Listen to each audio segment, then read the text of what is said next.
Bismillahirrahmanirrahim. Assalamualaikum warahmatullahi taala wabarakatuh. Salam sejahtera dan selamat petang kepada seluruh rakyat Malaysia. Bersama dengan saya petang ini ialah Datuk Dr. Rohaizat dan Datuk Dr. Nur Hayati Rosli. Kementerian Kesihatan Malaysia ingin memaklumkan bahawa pada hari ini negara kita mencatatkan bilangan kes pulih daripada jangkitan COVID-19 tertinggi iaitu sebanyak 1,000 kes. Ini menjadikan jumlah kumulatif kes yang telah pulih sepenuhnya daripada jangkitan COVID-19 adalah sejumlah 21,248 kes, iaitu bersama dengan 67.4% daripada jumlah keseluruhan kes. Dimaklumkan pada hari ini, negeri Sabah mencatatkan sebanyak 529 kes, iaitu 80.3%, dan negeri-negeri di Lembah Kelang pula mencatatkan 70 kes, iaitu bersama dengan 10.6% daripada jumlah keseluruhan kes. Keempat negeri ini telah menyumbang sebanyak 599 kes, iaitu bersama dengan 90.9% daripada jumlah harian kes positif COVID-19 secara keseluruhannya. Kesemua negeri-negeri ini masih berada dalam Perintah Kawalan Pergerakan Bersyarat. Untuk makluman juga, sebanyak 137 kes, iaitu bersama dengan 20.8% daripada jumlah keseluruhan kes adalah berkaitan dengan kluster-kluster penjara dan pusat tahanan sementara dilaporkan pada hari ini, yang terdiri daripada kluster penjara Kepayang 26 kes dan kluster Rumah Merah 111 kes. Secara keseluruhannya sehingga 31 Oktober 2020 jam 12 tengah hari, sebanyak 659 kes baru telah dilaporkan. Ini menjadikan jumlah kes positif COVID-19 di Malaysia adalah sebanyak 31,548 kes. Manakala jumlah kes aktif dengan kebolehjangkitan COVID-19 adalah 10,051 kes. Ingin dimaklumkan daripada 659 kes baru yang dilaporkan hari ini, terdapat hanya satu kes import yang mendapat jangkitan dari luar negara, iaitu negara Bangladesh yang melibatkan bukan warga negara. Perincian kes penularan COVID-19 dalam negara adalah seperti berikut. Di negeri Sabah, 529 kes telah dilaporkan pada hari ini. 205 kes daripada kluster-kluster sedia ada, 203 kes daripada saringan kontak rapat kes positif dan 121 kes daripada lain-lain saringan COVID-19. Di negeri Selangor, 55 kes telah dikesan, iaitu 18 kes daripada kluster-kluster sedia ada, 22 kes daripada saringan kontak rapat kes positif dan 15 kes daripada lain-lain saringan. Di negeri Sembilan, 25 kes telah dilaporkan, iaitu 16 kes daripada kluster-kluster sedia ada, 2 kes daripada saringan kontak rapat kes positif, 2 kes severe acute respiratory infection iaitu SARI dan 5 kes daripada lain-lain saringan COVID-19. Di wilayah Persekutuan Labuan, 12 kes telah dikesan. 5 kes daripada kluster-kluster sedia ada, 6 kes daripada saringan kontak rapat kes positif dan 1 kes daripada lain-lain saringan COVID-19. Di wilayah Persekutuan Kuala Lumpur, 11 kes telah pun dikesan. 9 kes daripada kluster-kluster sedia ada dan 2 kes daripada lain-lain saringan. Di negeri Sarawak, 9 kes telah dilaporkan, iaitu 6 kes daripada kluster sedia ada, 1 kes daripada saringan kontak rapat kes positif, 1 kes severe acute respiratory infection iaitu SARI dan 1 kes daripada lain-lain saringan. Di negeri Perak, 6 kes telah dikesan, iaitu 4 kes daripada kluster sedia ada dan 2 kes daripada lain-lain saringan. Di wilayah Persekutuan Putrajaya, 4 kes telah dikesan, iaitu 2 kes daripada kluster-kluster sedia ada dan 2 kes daripada lain-lain saringan COVID-19. Di negeri Kedah, 2 kes daripada kluster sedia ada telah pun dilaporkan. Di negeri Pulau Pinang, 2 kes daripada saringan kontak rapat kes positif telah dikesan. Di Terengganu, 2 kes daripada kluster sedia ada telah dilaporkan dan negeri Pahang, 1 kes daripada kluster sedia ada telah dilaporkan. Di negeri Kelantan, 1 kes daripada saringan kontak rapat kes positif telah dikesan.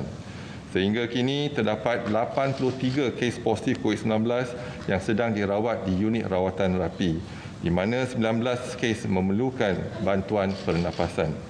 Adalah dimaklumkan bahawa tiada pertambahan kes kematian berkaitan dengan COVID-19 dilaporkan pada hari ini. Justru jumlah kumulatif kes kematian COVID-19 di Malaysia adalah kekal sebanyak 249 kes, iaitu bersama dengan 0.8% daripada jumlah keseluruhan kes. Kementerian Kesihatan juga ingin memaklumkan bahawa tiada pertambahan kluster baru pada hari ini. Justru jumlah kluster aktif adalah kekal 133 kluster dengan jumlah kluster tamat adalah 114 kluster. Kementerian ingin menasihati orang ramai agar terus patuhi saranan serta nasihat-nasihat kesihatan yang sering ditekankan. Jadikanlah nasihat-nasihat ini satu kebiasaan baru dalam kehidupan seharian. Elakkan 3S dan 3C. Elakkan kawasan yang sesak, elakkan kawasan yang sempit dan elak sembang atau bertutur dengan jarak yang dekat. Amalkan 3W, iaitu kerap mencuci tangan dengan air dan sabun, memakai alat pelitup muka di tempat awam atau jika bergejala, dan amaran daripada Kementerian Kesihatan yang lebih berkonsep peringatan seperti elakkan bersalaman dan bersentuhan, termasuk melagakan mana-mana bahagian tubuh badan sebagai menggantikan cara kebiasaan bersalaman. Amalkan etika batuk dan bersin yang betul, dapatkan rawatan segera jika bergejala, duduk di rumah dan elakkan aktiviti kunjung-mengunjung. Lakukan aktiviti disinfeksi dan pembersihan di kawasan yang kerap disentuh. Patuhilah kepada SOP sebagai norma baru, iaitu syarat-syarat seperti yang ditetapkan di bawah Perintah Kawalan Pergerakan. Orang yang berisiko tinggi seperti kanak-kanak, warga emas dan orang kurang upaya perlu dilindungi. Manakala individu tidak sihat dan bergejala, dikehendaki segera menjalani pemeriksaan kesihatan. Penjarakan fizikal sekurang-kurangnya 1 meter diamalkan pada setiap masa. Kementerian akan terus memantau perkembangan kejadian jangkitan dalam negara dan juga luar negara melalui maklumat yang diperolehi daripada pihak WHO. Orang ramai akan sentiasa dimaklumkan sebarang perkembangan dan kementerian akan memastikan langkah pencegahan dan kawalan dilaksanakan secara berterusan. Seterusnya dimaklumkan laporan penggembara dan pemastautin tetap yang dikesan positif COVID-19 dan pulang dari luar negara dari 3 April hingga 31 Oktober 2020 adalah sejumlah 1,181 kes. Pada hari ini ada pertambahan 1 kes import yang pulang dari negara Bangladesh. Seterusnya dimaklumkan jumlah keseluruhan kluster setakat 31 Oktober 2020 yang dilaporkan ialah 247. Daripada jumlah tersebut, kluster yang telah tamat pemantauan 28 hari ialah 114. Dan laporan kluster COVID-19 yang aktif di Malaysia sehingga 31 Oktober 2020 adalah sejumlah 133 kluster. Pada hari ini tiada pertambahan kluster. Daripada 133 kluster aktif, 33 kluster ada pertambahan kes dan 100 kluster tiada pertambahan kes. Dimaklumkan kluster pertama ialah kluster Rumah Merah di Sabah, ada pertambahan 111 kes menjadikan jumlah kes 168. Jumlah yang disaring setakat ini di Rumah Merah adalah 333. Kluster yang kedua ialah kluster penjara Kepayang di Sabah, ada pertambahan 26 kes menjadikan jumlah kes 1,702. Individu yang disaring setakat ini adalah 3,492. Kluster Clyde Kaya ada pertambahan 17 kes menjadikan jumlah kes 411 dan jumlah individu disaring ialah 1,087. Kluster Ramai-Ramai di Sandakan Sabah ada pertambahan 13 kes menjadikan jumlah kes 267. Individu disaring 790. Kluster Mesra di Sandakan Sabah ada pertambahan 9 kes menjadikan jumlah kes 76. Individu disaring setakat ini adalah 116. Kluster Hentian masih ada pertambahan 8 kes menjadikan jumlah kes 126 dan individu disaring adalah 2,190. Kluster Inai di Kudat Sabah ada pertambahan 8 kes menjadikan jumlah kes 58. Jumlah yang disaring setakat ini adalah 115. Kluster Basong di Kudat Sabah ada pertambahan 7 kes menjadikan jumlah kes 43. Individu disaring 653. Kluster lintas di Kota Kinabalu Sabah ada pertambahan 7 kes menjadikan jumlah kes 13. Jumlah individu disaring 32. Kluster Titir di Keningau Sabah ada pertambahan 6 kes menjadikan jumlah kes 95. Jumlah individu disaring 1,485. Kluster Jalan Bomba di Sandakan, Sabah ada pertambahan 6 kes menjadikan jumlah kes 45. Jumlah individu disaring 319. Kluster Green Hill di Sarawak ada pertambahan 6 kes menjadikan jumlah kes 42. Jumlah individu disaring ialah 143. Kluster Cahaya ada pertambahan 4 kes menjadikan jumlah kes 52. Jumlah yang disaring 352.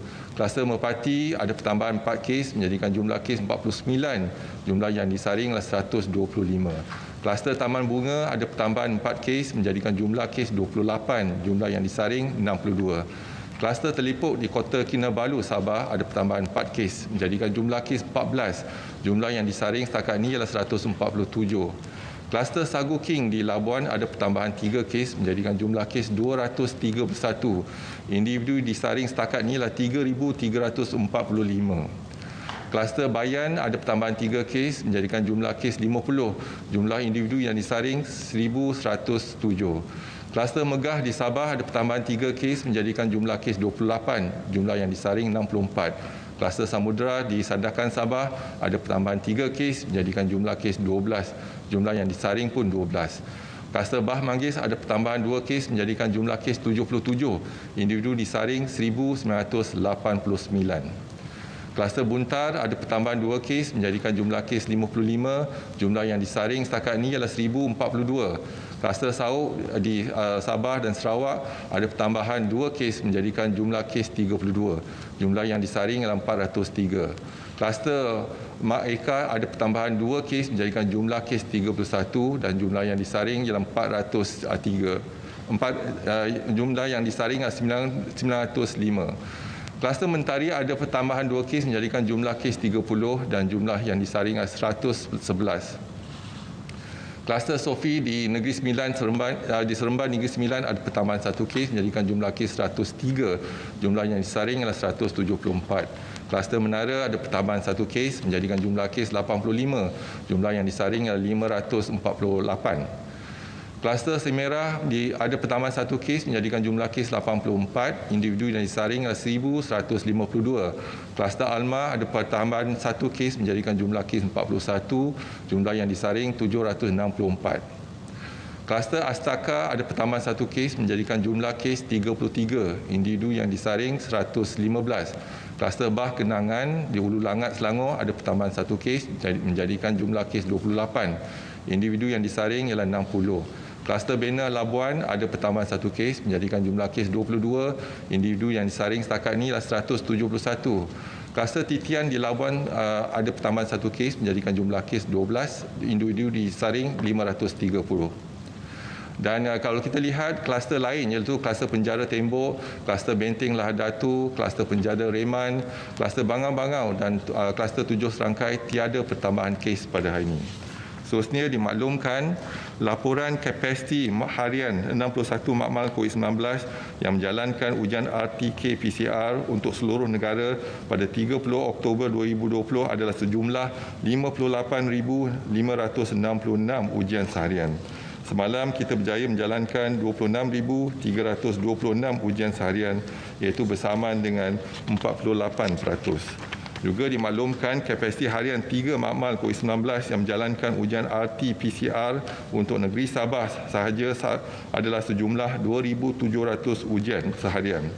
Semalam ketiga-tiga makmal tersebut berjaya menjalankan 2,864 ujian iaitu bersamaan dengan 106%.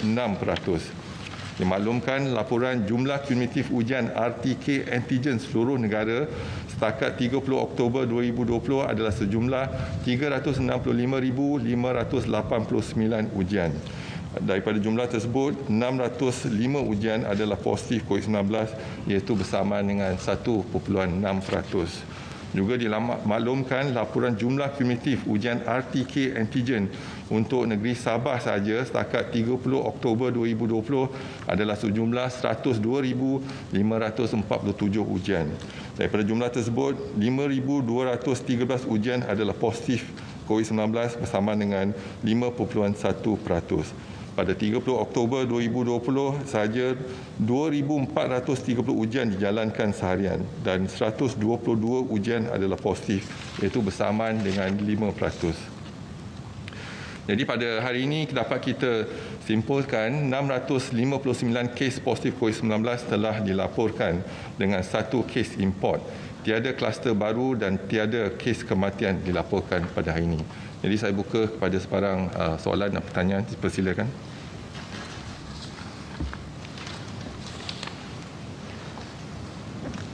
Assalamualaikum Tan Sri. Salam. Saya Haris dari Malaysia Kini. Saya ada 3 soalan. Soalan pertama adalah mengenai semalam Jawatan Kuasa Bencana Negeri Sarawak mengeluarkan statistik menyatakan bahawa seorang wanita yang disahkan positif di Sarawak semalam didapati positif pada ujian yang ketiga, iaitu pada hari ke-18 selepas pulang dari Labuan. Wanita tersebut telah didapati negatif semasa ujian pertama dan ujian kedua hari ke-14. Tapi kes beliau diklasifikasikan sebagai kes luar Sarawak, mana jangkitan luar lah, walaupun selepas kuarantin 14 hari. Adakah ini bermakna tempoh inkubasi boleh mencecah ke 18 hari? Soalan kedua dan ketiga ni ada berkaitan. Okey, pertama ini susulan sekarang ni kita lihat satu nak minta inilah nasihat Tan Sri sebab sekarang viral ada gambar seorang menteri yang tak pakai mask berjumpa orang awam. Mungkin minta pandangan KKM lah sebab menteri ni patut menjadi contoh kepada orang untuk mematuhi SOP. Dan menteri ni juga memandangkan Attorney General mendapati tiada arahan kuarantin dikeluarkan terhadap beliau. Mengapakah KKM mengeluarkan kompaun kepada Menteri Komoditi ini selepas balik dari Turki? Dan adakah kompaun ini juga akan ditarik balik kerana Peguam Negara telah mendapati bahawa tiada kesalahan dilakukan oleh beliau? Dan yang ketiga, adakah siasatan dalaman dijalankan dalam kes ini kerana ada ketidakpatuhan dalam mengeluarkan borang kuarantin kepada menteri? Adakah penjawat awam ini membuat keputusan sendiri, sebab biasanya penjawat awam ni dia tak pandai-pandai buat keputusan sendiri, Tan Sri? Terima kasih. Assalamualaikum. Terima kasih. Jadi soalan pertama ialah mengenai kes yang telah dilaporkan, iaitu seorang wanita yang pulang daripada Labuan dan telah dikuarantinkan di Sarawak. Iaitu kes ni merujuk kepada kes 30,811 dan iaitu dia pulang daripada Labuan pada 10 Oktober 2020 dan seperti biasa kita akan menjalankan ujian pada hari pertama dan selepas tu hari ke-10 ujian ulangan telah dijalankan. Jadi hari pertama dan hari ke-10 dan wanita ini telah dilepaskan pada hari ke-14. Berarti hari pertama negatif, hari ke-10 negatif dan dilepaskan hari ke-14. Jadi apabila wanita ini ada gejala pada hari ke-18 di swab semula dan didapati positif. Dan apabila kita menyiasat semula, sebenarnya wanita ni hari ke-11 dia dah ada gejala tetapi tak dimaklumkan kepada pihak berkuasa ataupun kementerian dan telah dibenarkan discharge pada hari ke-14. Dan apabila bergejala lebih teruk pada 18 bulan baru dia datang ke klinik dan kita buatkan swab semula dan positif. Jadi kalau kita lihat dalam kes yang pengembara ataupun pemastautin tetap yang pulang dari luar negara, hari ini kita ada laporan daripada pengembara ni ialah setakat ni ialah dilaporkan positif adalah 1,181 kes dan 75% daripada mereka positif pada hari pertama. Iaitu hari pertama kita swab 75%. 25% kita swab pada hari ke-13 dan positif pada hari ke-13. Jadi ada 25% masih boleh positif pada hari ke-13. Jadi untuk wanita ni dia diswab pada hari ke-10 dan hari ke-11 ataupun hari ke-12 dah ada gejala sikit tapi dia tak laporkan. Jadi kalau laporkan kita akan swab pasti kita akan dapat kesan. Jadi kalau pada hari ke-13 25% daripada 1,181 yang telah dikesan positif pada hari ke-13 kita akan masukkan mereka untuk kuarantin untuk 14 hari lagi. Jadi ini adalah kes yang telah laporkan. Tetapi bukan sebab hari pertama dia negatif, hari 14 negatif dan hari 18 baru positif. Untuk kes yang inkubasi yang lebih panjang daripada hari ke-14, memang ada dilaporkan, tetapi setakat ini kita tak pernah lihat di Malaysia ada kes inkubasi yang lebih daripada tempoh 14 hari. Biasa dia kebanyakan daripada kes ni berlaku pada hari ke-7, hari ke-8 dan sebagainya, tapi tak sampai ke hari ke-14. Tapi 25% yang kita dapati di kuarantin tak ada gejala, tetapi bergejala pada hari ke-12 ataupun ke-13. Tapi untuk tempoh 21 hari jarang kita, tak pernah lagi kita laporkan ada inkubasi lebih pada 21 hari. Walaupun ada laporan very remote, laporan yang terpencil yang kata ada 1-2 kes, tapi kebiasaannya berlaku pada hari ke-7 hingga hari ke-13. Itu soalan yang pertama. Soalan yang kedua ialah pada Akta 342, Kementerian Kesihatan telah pun menurunkan kuasa itu penguatkuasaan kepada polis dan juga ke AG Peguam Negara. Jadi kes tersebut telah pun disiasat oleh Polis Diraja Malaysia dan juga Peguam Negara. Jadi saya tidak mahu komen lebih lanjut kepada siasatan yang telah dijalankan. Terima kasih.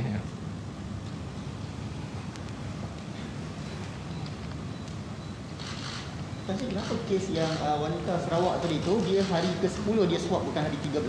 Jadi ada yang kita sekarang ni kalau dia nak discharge awal dan sebagainya, jadi mungkin kita melihat kepada untuk dapatkan keputusan swab kadang makan masa.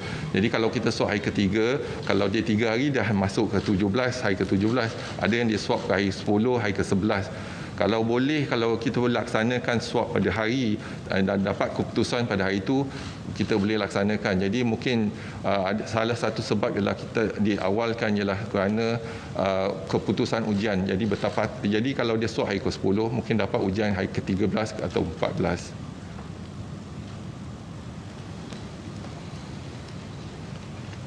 Assalamualaikum Tan Sri, Wan Zahir daripada Media Prima. Tan Sri, kalau kita melihat dengan kes pulih tertinggi hari ini, adakah kita akan menjangkakan trend begini akan berlarutan pada akan datang? Terima kasih. Okey, terima kasih. Jadi kita boleh lihat pada slide yang saya nak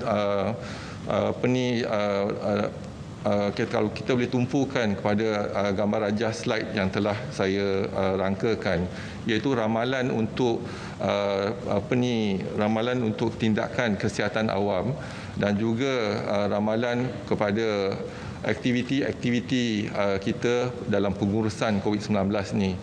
Kalau kita lihat pada permulaan, iaitu permulaan gelombang ketiga, R0 kita ialah 2.2, iaitu kalau permulaan gelombang kedua, R0 kita ialah 3.55. Tetapi apabila kita lihat sekarang ni, daripada 20 September hingga sekarang lebih daripada sebulan, kita lihat perkembangan iaitu kes-kes, iaitu warna kolom biru tu telah pun kita berjaya turunkan R0 kepada 1.5, iaitu minggu lepas, dan kita juga telah menurunkan R0. Dan kita lihat pada kes-kes yang diperhatikan, iaitu yang warna kolom biru tu, sekarang ni kalau kita mengikut unjuran R0 1.5, iaitu sepatutnya pada 31 Oktober kita akan dapat 1,357 kes semalam dan hari ini. Tapi semalam kita hanya ada 799 kes dan hari ini pun kita hanya ada 659 kes saja.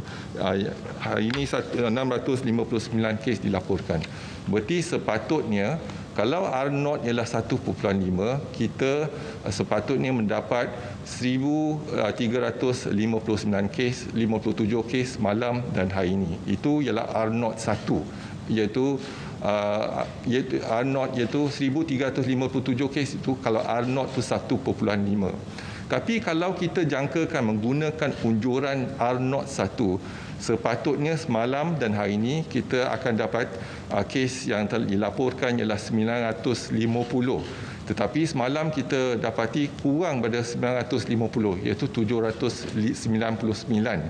Dan hari ini sepatutnya kita dapat 950 kes, tetapi kita telah kesan kes yang positif hanya 659.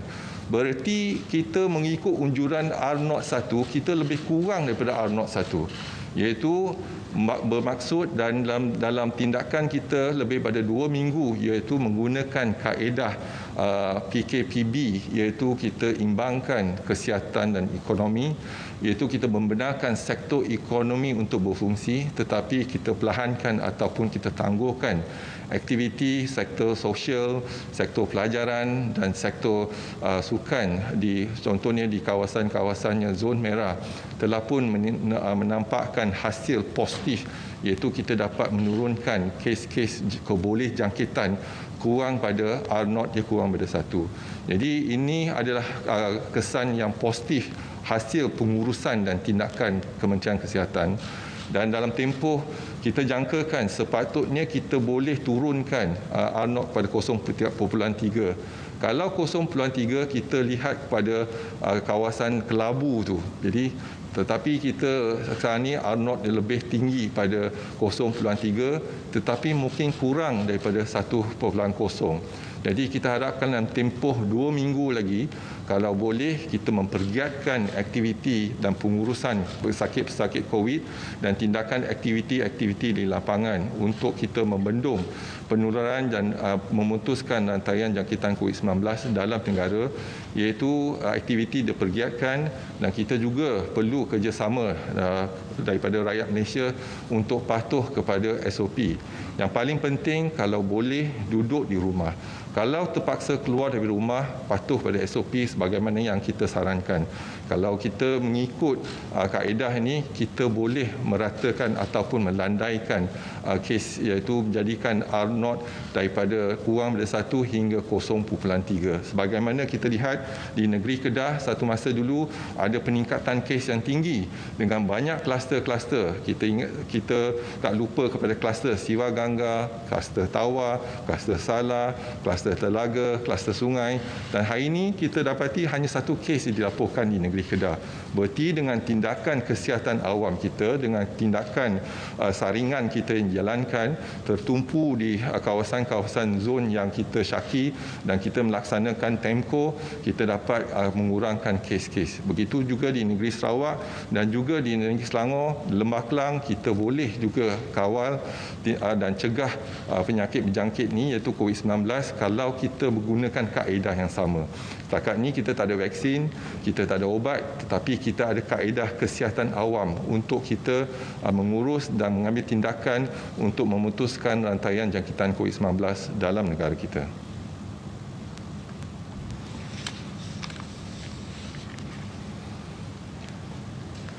Okey, kalau tak ada lagi soalan, saya sekali lagi ingin mengucapkan terima kasih kepada semua rakyat Malaysia dan saya mengingatkan diri saya dan juga rakyat Malaysia untuk terus patuh kepada SOP. Kalau tak ada urusan penting di luar, duduk di rumah untuk tempoh 2 minggu saja. Kalau kita boleh duduk di rumah untuk tempoh 2 minggu, insya-Allah kita boleh putuskan rantaian jangkitan COVID-19 dalam negara kita. Sekian, wabillahi taufiq wa hidayah. Assalamualaikum warahmatullahi taala wabarakatuh. Terima kasih.